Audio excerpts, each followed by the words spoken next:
Hello learners, please welcome Biowaves with Reena Singh. कैसे हो आप सब? उम्मीद करती हूँ अच्छे होंगे, स्वस्थ होंगे और मन लगाकर पढ़ाई भी जरूर कर रहे होंगे। लास्ट चैप्टर में हमने पढ़ा था जीवों में विविधता, जिसमें हम पादप जगत पढ़ चुके थे। आज हम पढ़ने वाले हैं एनिमलिया जगत, यानी कि आपका एनिमल किंगडम। अब जब हम एनिमल जगत के बारे में पढ़ते हैं तो उसकी फर्दर कुछ इंपोर्टेंट लक्षण बोल सकते हो या उनकी विशेषताएं आप बोल सकते हो।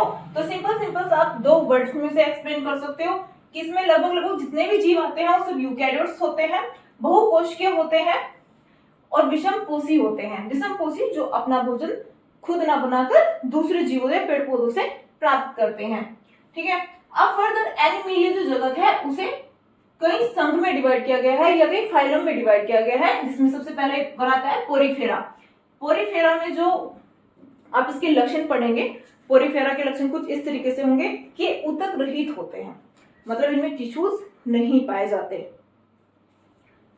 सबसे पहले तो एक बात ये हो जाती है। दूसरा आता है छिद्रयुक्त शरीर। जो पोरीफेरा संघ के जो जंतु हैं या जीव हैं, उनका जो शरीर पाया जाता है वो छिद्रयुक्त होता है। मतलब छिद्रयुक्त मतलब पोर्स वाला। आप पोरीफेरा पोर्स, आपको पोरी दिखाई दे रहा है तो पोर्स, यहां से आप थोड़ा सा आइडिया लगा सकते हो।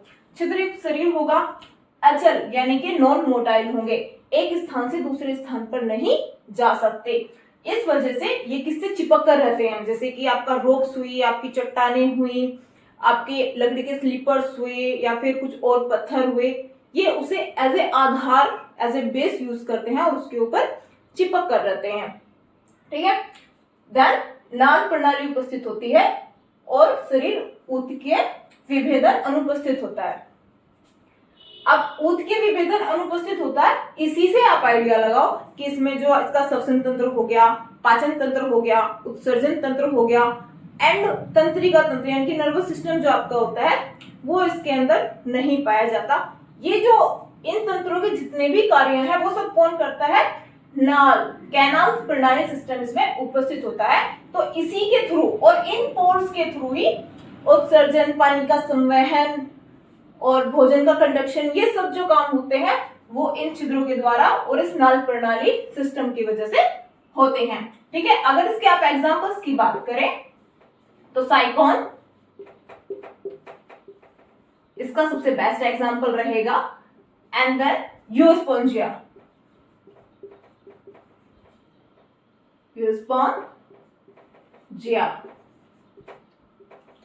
ठीक है, अगर आपसे कोई बोलते कि जो स्पंज है वो किस संघ के अंतर्गत आते हैं, तो आप लोग क्या बोलोगे? पोरीफेरा। बिकॉज जितने भी इस फाइलम या इस संघ के अंदर जितने भी जीव पाए जाते हैं, जो उनकी स्ट्रक्चर होती है वो कहीं ना कहीं आपके बात स्पंज तो देखा होगा, एक जानवरों को नहलाने के लिए स्पंज होता है, एक बात स्पंज होता है, तो उनकी स्ट्रक्चर उन स्पंज से मिलती जुलती है। इस वजह से इसके जीवों को हम स्पंज बोलते हैं। ठीक है, तो अगर पूछा जाए कि स्पंज किस फाइलम के अंतर्गत आते हैं तो आप लोग क्या बोलोगे? पोरीफेरा। ठीक है, देन नेक्स्ट आता है आपका सिलेंट्रेटा। ठीक है, इसके अगर हम मुख्य लक्षणों की बात करते हैं तो इसमें देह गुहा उपस्थित होती है, ऊतकीय स्तर का शारीरिक संगठन पाया जाता है। इसमें नहीं पाया जाता, लेकिन इसमें पाया जाता है, लेकिन निम्न स्तर का। मिलता तो है लेकिन बहुत कम डेवलप होता है, अच्छी तरह से विकसित नहीं होता। देन देह भित्ति ठोस व द्विस्तरीय होती है। जो इसकी देह भित्ति होती है वो ठोस होती है, एंड ये इसका जो शरीर होता है वो द्विस्तरीय होता है। अब आपको द्विस्तरीय और त्रिस्तरीय में एक डिफरेंस समझना बहुत जरूरी होता है। जब किसी प्राणी की जो सेल्स होती है वो भ्रूणीय स्तर पर दो स्तरों का निर्माण करती है, या जो भ्रूण निर्माण होता है उसमें दो स्तरों का निर्माण करते हैं, दो स्तरों में व्यवस्थित हो जाती है, तो वो शरीर द्विस्तरीय शरीर, या हम उसे बोलेंगे कि जो शरीर की संरचना है वो द्विस्तरीय है। लेकिन कई बार क्या होता है, भ्रूणीय लेवल पे ही, यानी कि आपका जो एम्ब्रियोटिक लेवल है उस पे ही ये सेल्स 3 लेयर्स में अरेंज रहती हैं। आपका अगर 2 स्तरीय में है तो पहला एक्टोडर्म, बाहरी जो लेयर होगी, एंड जो आंतरिक स्तर होगा वो क्या कहलाएगा? एंडोडर्म। लेकिन कभी कभी 3 भी होती है, तो जो तीसरी होती है, एक एक्टोडर्म हो गई, देन एंडोडर्म हो गई, और जो सबसे इंटरनल यानी कि जो अंदर वाली जो होगी या अंदर का जो स्तर होगा वो कौन सा होगा आपका बना हुआ मीजोडर्म। क्या कहलाएगा आपका मीजोडर्म। ठीक है, तो इसके शरीर के बारे में समझते हैं कि इसकी जो शारीरिक संरचना होती है वो द्विस्तरीय होती है, जैसे आप डिप्लोब्लास्टिक भी कह सकते हैं। इसके अगर हम एग्जांपल्स की बात करें, और फ्लिंटेट्स में कुछ एक पॉइंट ये भी है कि इसके जो कुछ जीव है या कुछ तो कॉलोनी में मिलते हैं या फिर कुछ ऐसे हैं जो सिंगल मिलते हैं। अगर हम सिंगल का एग्जांपल लें तो सबसे बेस्ट एग्जांपल आपका क्या होगा, हाइड्रा। ठीक है, एंड अगर हम जो कॉलोनी में रहने वाले जीव हैं उनकी बात करते हैं तो कोरल, आपने कई बार न्यूज में सुना होगा, कोरल लीव्स सुना होगा ना, तो कोरल कॉलोनी में रहने वाले जीवों का एग्जांपल हो सकता है। ठीक है, नेक्स्ट फिर आपका आता है प्लेटीहेल्मिन्थीज। इस संघ की जो विशेषताएं हैं वो कुछ इस प्रकार होंगी। इसका शरीर द्विपार्श्व सममित। द्विपार्श्व सममित का मतलब होता है, कैसे बताऊं, कि कोई भी शरीर है उसका एक लेफ्ट साइड होगी एंड देन एक राइट साइड होगी, तो दोनों साइड को जब हम बीच में से काटेंगे तो दोनों साइड एक दूसरे के बराबर होंगे। यानी कि जब आप किसी भी शरीर को दो भागों में विभाजित करते हो तो उसका बायां हिस्सा और उसका दायां हिस्सा एक जैसा होगा या उनकी संरचना एक जैसी होगी, वो दिखने में शारीरिक संरचना में एक जैसे होंगे। ठीक है, इतना समझ में आता है। तो सबसे पहले द्विपार्श्व सममित, समझ गया, बायलैटरल सिमेट्री किसे कहते हैं, यानी कि किसी भी हिस्से को दो पार्ट्स में डिवाइड करने पर उसका राइट एंड लेफ्ट दोनों साइड एक दूसरे के इक्वल हो, उसे द्विपार्श्व सममित कहते हैं। तो प्लेटीहेल्मिन्थीज के जो जीव हैं उनका शरीर द्विपार्श्व सममित होता है, त्रिस्तरीय होता है। मैंने अभी आपको यहाँ द्विस्तरीय और त्रिस्तरीय में डिफरेंस बताया। तो प्लेटीहेल्मिन्थीज के जो जीवों का शरीर होगा वो त्रिस्तरीय होगा, यानी कि उनका जो शारीरिक संगठन होगा वो तीन स्तरों से मिलकर बना होगा। देह गुहा यानी कि उनका अभाव होगा, देह गुहा प्रेजेंट नहीं होगी। नेक्स्ट आता है शरीर पृष्ठधारी होगा और चपटा होगा। समझ रहे होंगे कि जो शरीर की स्ट्रक्चर होगी वो थोड़ी चपटी होगी और पृष्ठधारी होगी। और अक्सर मोस्टली जो जीव होंगे वो परजीवी होंगे। परजीवी का मतलब समझते हो क्या, पैरासाइट फॉर्म में मिलेंगे। एग्जैक्टली तो अब जितने मोस्टली जो जीव होंगे इसके पैरासाइट फॉर्म में मिलेंगे, और चपटे होने की वजह से जो इसके ज्यादातर जीव होंगे वो चपटे होंगे, उसकी वजह से उन्हें अक्सर चपटे कर्मी भी कहा जाता है। इसका एग्जांपल्स आप अगर लो तो इसके एग्जांपल्स में आपका टीनिया,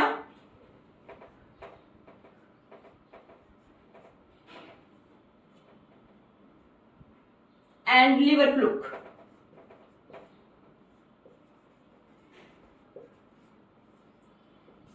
प्लेटीहेल्मिन्थीज के ये एग्जांपल्स होंगे, taenia and liver fluke. Next आगे चलते हैं। चौथा जो संघ आता है वो होता है निमेटोडा। अब निमेटोडा में भी प्लेटीहेल्मिन्थीज और निमेटोडा में ज्यादा डिफरेंस नहीं है, बहुत माइनर डिफरेंसेस आते हैं।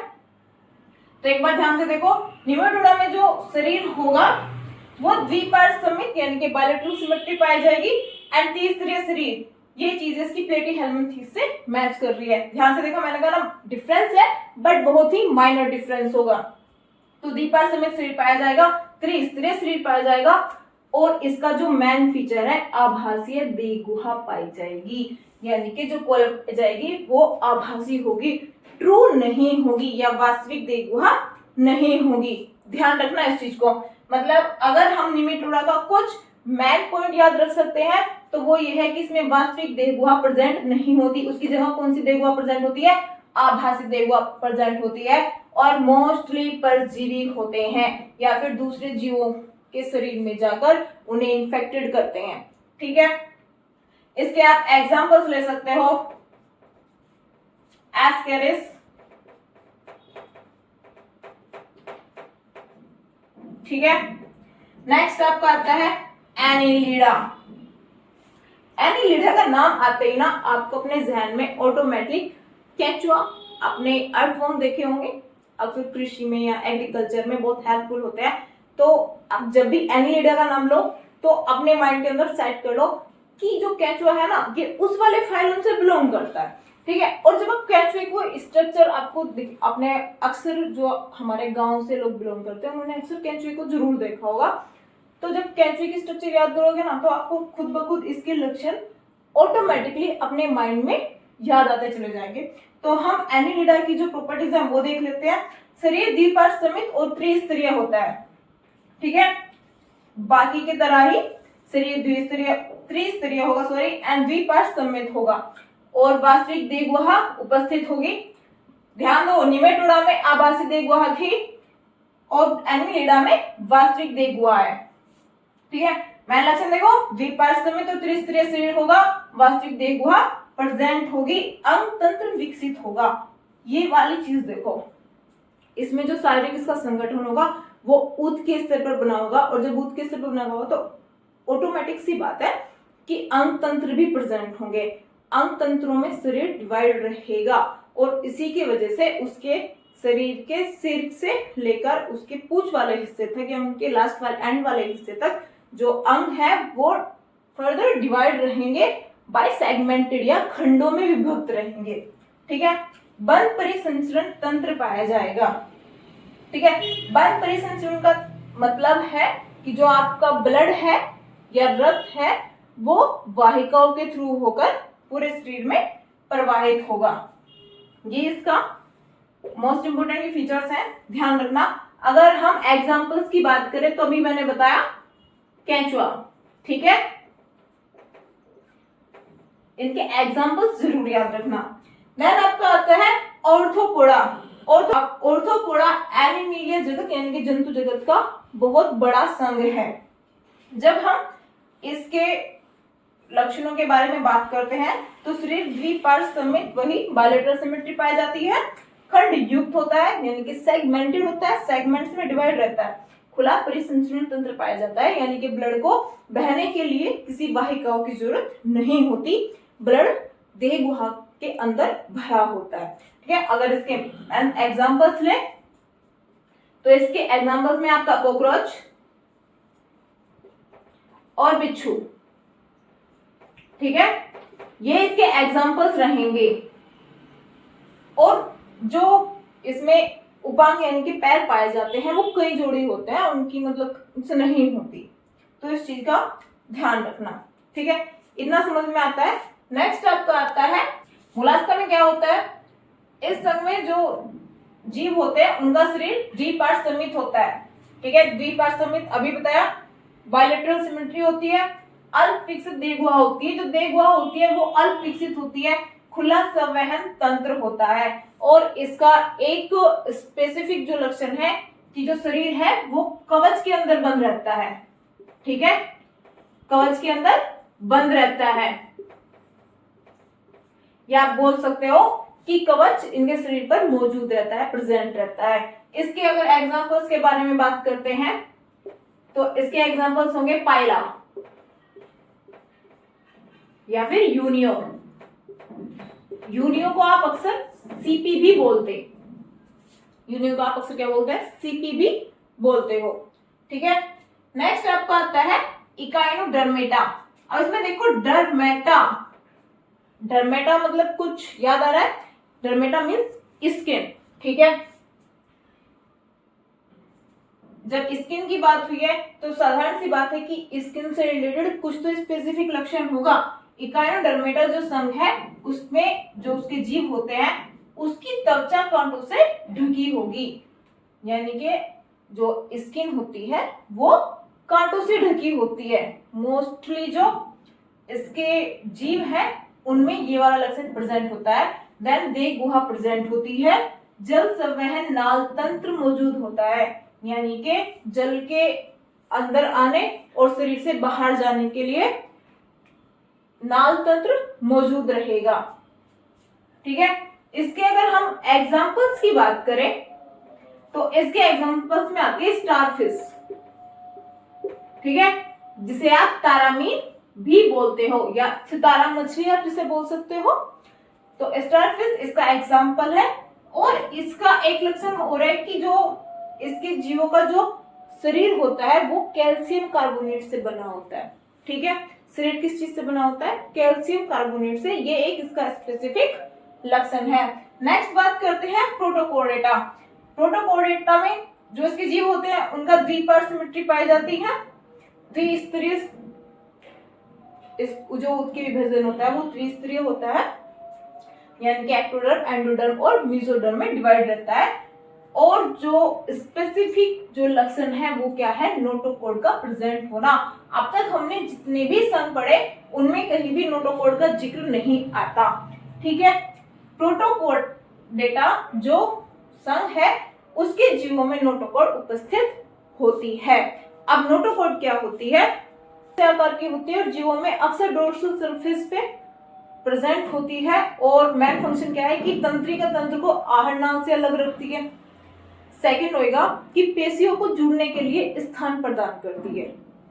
ठीक है, तो जहां नोटोकॉर्ड का सबसे पहले जिक्र हुआ वो कौन सा संघ है, प्रोटोकोर्डेटा। इसका एग्जाम्पल हम लेंगे बैलेनोग्लोसस। ठीक है, बैलेनोग्लोसस,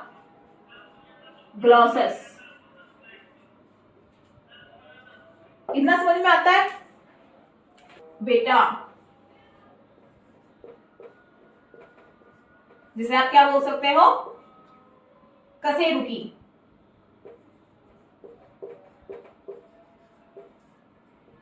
अब जब इस संघ के जीवों की आती है तो उनमें साधारण सी बात है कि 5 लक्षण तो ऑटोमेटिकली प्रेजेंट होने ही होने हैं।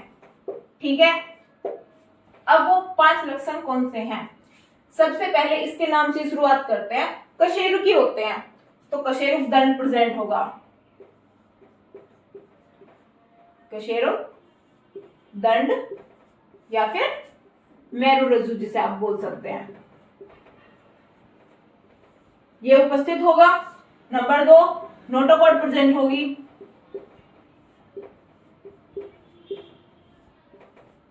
नोटोकॉर्ड उपस्थित होगी। नोटोकॉर्ड क्या होती है ये चीज मैंने आपको अभी बताई। त्रिस्तरीय शरीर होगा,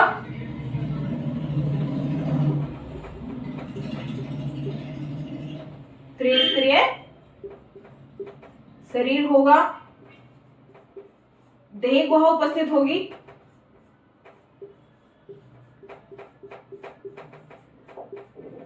एंड क्लोम युग में थैलियां प्रेजेंट होंगी। युग में थैलियां उपस्थित होंगी।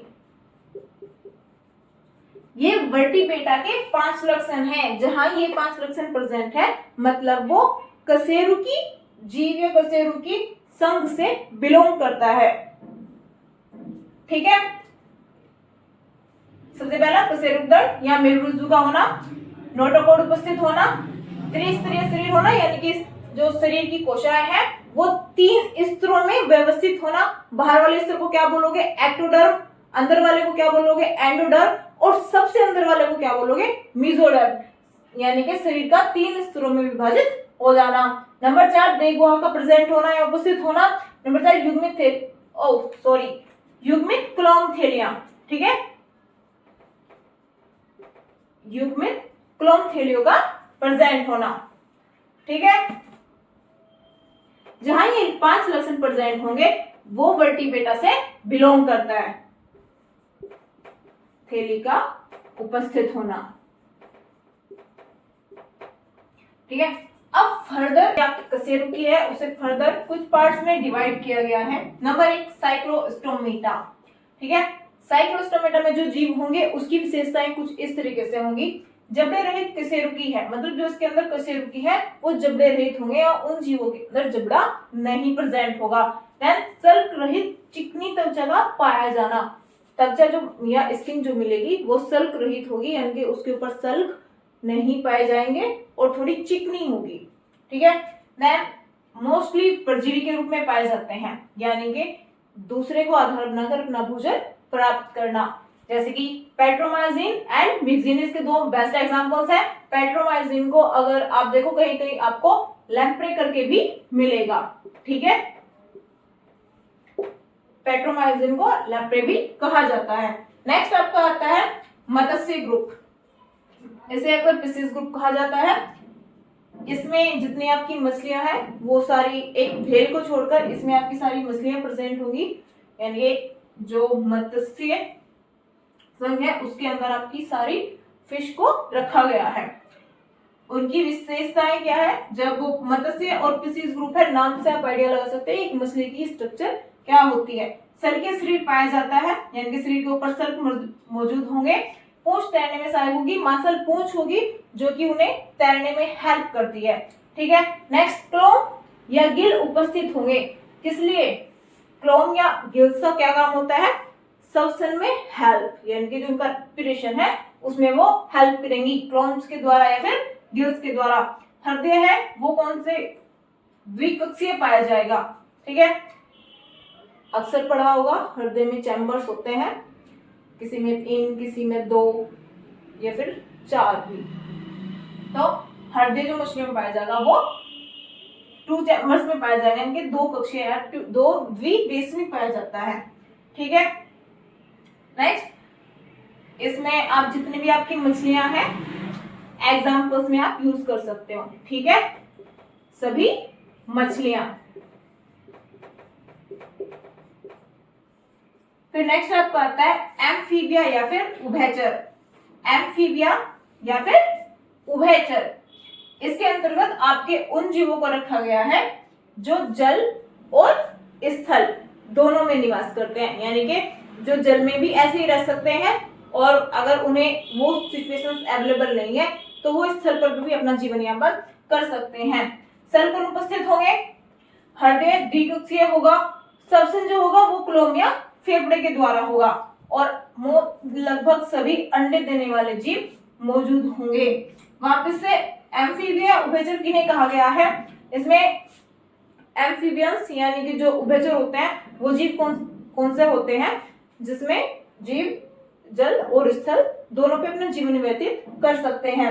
इनके लक्षणों की बात करें तो सल्कन उपस्थित होता है, हृदय द्विकक्षीय होता है यानी कि 3 चैम्बर्स वाला होता है, क्लोम फेफड़ों के द्वारा श्वसन की प्रक्रिया होती है, अंडे देने वाले जीव मौजूद हैं। इसका एग्जांपल्स आप लोगे बेस्ट यानी कि मेंढक और सैलामेंडर। ठीक है, ये दोनों ही इसके एग्जांपल्स के तौर पर यूज किए जा सकते हैं। नेक्स्ट 4 आपका आता है रेप्टाइल्स या फिर सरीसर। अब रेप्टाइल्स के अंदर होते हैं, ये इनके लक्षण है असमतापी जीव होते हैं, सल के शरीर होता है। रेप्टाइल से ध्यान रखना, जब भी रेप्टाइल्स की बात आती है तो आपके माइंड के अंदर बिठा के रखना कि रेप्टाइल्स यानी कि जो घरों में छिपकलियां पाई जाती है ना वो वाली। ठीक है, तो जब भी लगे ना कि रेप्टाइल्स के बारे में बात हो रही है तो जो छिपकली है उसे एक बार माइंड में रिमाइंड करना और जब आप छिपकली को देखोगे तो उसी के अकॉर्डिंग लक्षण लिखते चले जाना। ठीक है, असमतापी जीव है, सल के शरीर पाया जाता है, हृदय द्विकक्षीय होता है, अंडे देने वाले होते हैं। और एग्जाम्पल क्या है? घरेलू छिपकली या फिर टर्टल, आपका कछुआ,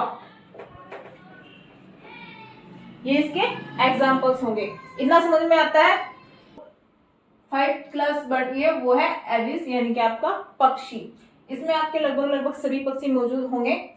अब इनके लक्षणों की बात करते हैं तो समतापी शरीर वाले जीव पाए जाएंगे, हृदय 4 कक्षीय होगा, 2 जोड़ी पैर पाए जाएंगे, अगले अगले जोड़ी पैर है, एक जोड़ी जो पैर है वो पंखों में कन्वर्ट रहेंगे ताकि उन्हें उड़ने में हेल्प मिल सके।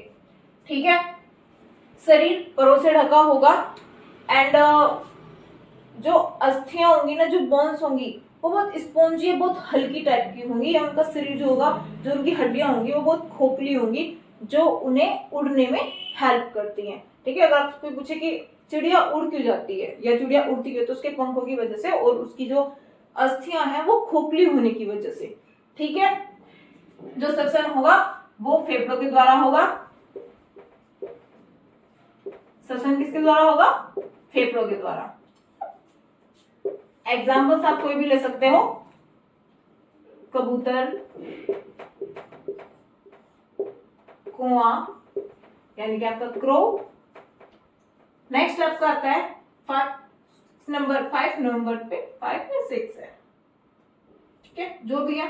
मैमेलिया स्तनधारी, यानी कि जो आपकी लास्ट क्लास आती है इसमें वो आपकी आती है मैमेलिया, जिसे आप बोलोगे स्तनधारी।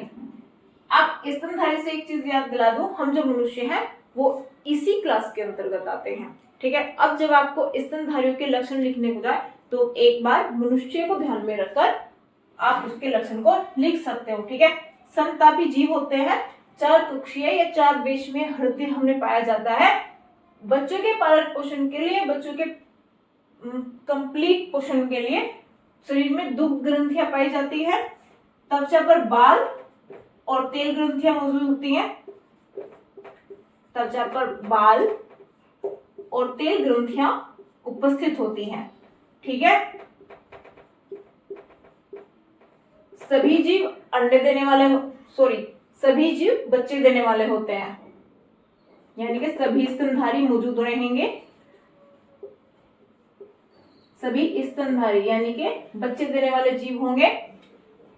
कुछ अपवाद को छोड़कर, अपवाद की अगर बात आए तो एकिडना, इसका एग्जाम्पल होगा एकिडना।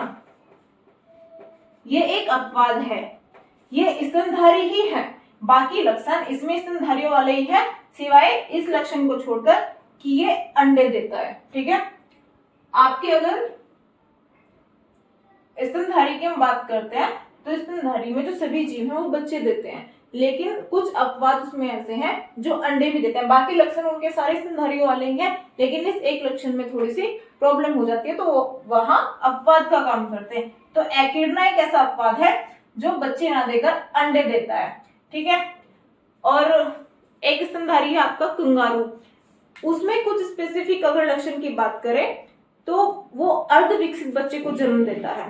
कंगारू जो जीव है वो एक अर्ध विकसित बच्चे को जन्म देता है। जब वो अर्ध विकसित बच्चे को जन्म देगा तो उसका पालन पोषण वो अपने ही शरीर में बनी हुई एक थैली में तब तक करेगा जब तक वो बच्चा कंप्लीट सुविकसित रूप से नहीं चलने लगता, ठीक है। तो कंगारू में पाई जाने वाली वो थैली, उसे क्या बोलेंगे हम? मार्सुपियम, ठीक है।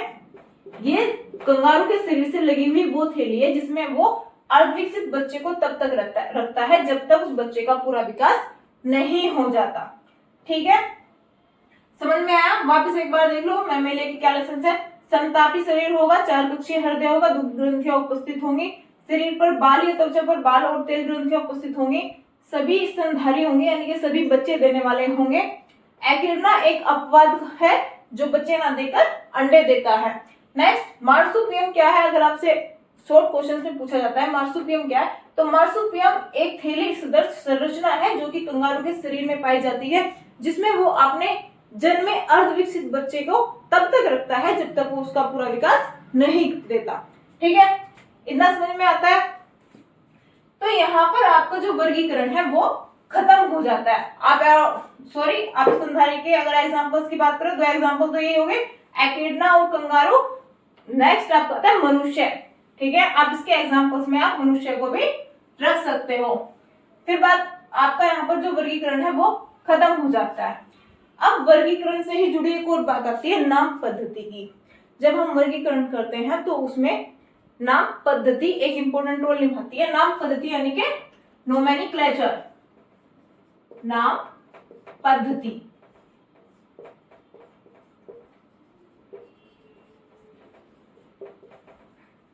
ठीक है। नाम पद्धति यानी कि जीवों को या पृथ्वी पर उपस्थित सभी जीव जंतुओं को, पेड़ पौधों को एक स्पेसिफिक नाम से बुलाना या एक स्पेसिफिक उन्हें नाम देना जिससे वो पूरे विश्व में बुलाया जाए। यानी कि ऐसा तो नहीं है कि आप ऑस्ट्रेलिया में आपका जैसे मेंढक ही हो गया, मेंढक का साइंटिफिक नाम क्या है? राना ट्रिगना है। तो ऐसा तो नहीं ना होगा कि आप इंडिया में उसे राना ट्रिगना बुला रहे हो, ऑस्ट्रेलिया में कुछ और बुला रहे हो वहां की लैंग्वेज में, जापान में कुछ और बुला रहे हो, नहीं, ऐसा पॉसिबल नहीं है। तो इस चीज को सही करने के लिए, इस जो प्रॉब्लम है इसका एक सॉल्यूशन ढूंढने के लिए साइंटिस्ट ने क्या दिया? नाम पद्धति, नोमेनक्लेचर। ये किसने दिया? आपका दी तो बहुत सारे लोगों ने, लेकिन जो हम आज के टाइम पर यूज करते हैं वो हम बायोनोमियल नोमेनक्लेचर यानी कि द्विनाम पद्धति यूज करते हैं, जिसे खोजा किसने था? कैरोलस लिनियस, ठीक है। तो अगर आपसे क्वेश्चन किया जाए कि द्विनाम पद्धति किसने दी, सॉरी द्विनाम पद्धति किसने दी, तो कैरोलस लीनियस ने। वैसे खोजने का जो श्रेय जाता है वो गोस्पार्ड बोहिन करके एक साइंटिस्ट है, उन्हें जाता है, बट उसमें और एडवांस फीचर्स कुछ ऐड करके कुछ और चीजों को ऐड किया और सही तरीके से इस पद्धति को जो यूज में लेके आए वो कौन से साइंटिस्ट थे, कैरोलस लीनियस। ठीक है, इन्होंने द्विनाम पद्धति जो आज विश्व में यूज होती है या हम लोग यूज करते हैं। अब उस द्विनाम पद्धति के कुछ स्पेसिफिक इंपोर्टेंट लक्षण थे, 2-3 लक्षण है, उनमें से आप एक को याद रखना है, जैसे कि किसी भी जीव का नाम जेनेरिक और स्पेसिफिक, यानी कि जब किसी भी जीव का नाम बनता है तो वो 2 नामों से मिलकर बना होता है। एक नाम उसका जेनेरिक नाम होगा और दूसरा उसका स्पेसिफिक यानी कि उसका स्पीशीज के नाम होगा। कौन सा होगा, 2 नामों से, कोई भी जीव का नाम 2 नामों से मिलकर बना होगा, एक generic and plus specific. Generic यानी कि जीनस नाम जो उसकी जीनस से होगा, जेनेरिक यानी कि उसका जीनस नेम, और स्पेसिफिक यानी कि उसका स्पीशीज नेम। स्पेसिफिक नेम उसकी स्पीशीज को रिप्रेजेंट करता है और जेनेरिक नेम उसकी जीनस को रिप्रेजेंट करता है। ठीक है, जैसे एग्जांपल के तौर पर आप ले लो, मेंढक है, मेंढक का अगर मैं साइंटिफिक नाम आपसे पूछूं तो क्या होता है, राना तिग्रेना। अब मनुष्य है, उसका स्पेसिफिक नेम क्या होगा, होमो सेपियंस।